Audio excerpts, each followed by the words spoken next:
echipa medicală, inclusiv Alexandra, domn profesor, cu care iei contact imediat ce ajungi aici.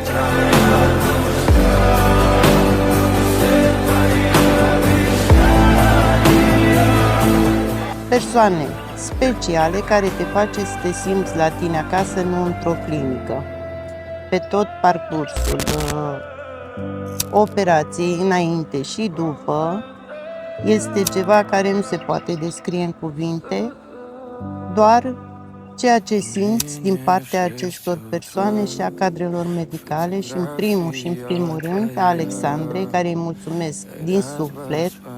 Este o persoană specială și mi-a dat foarte, foarte multă încredere și curaj în același timp.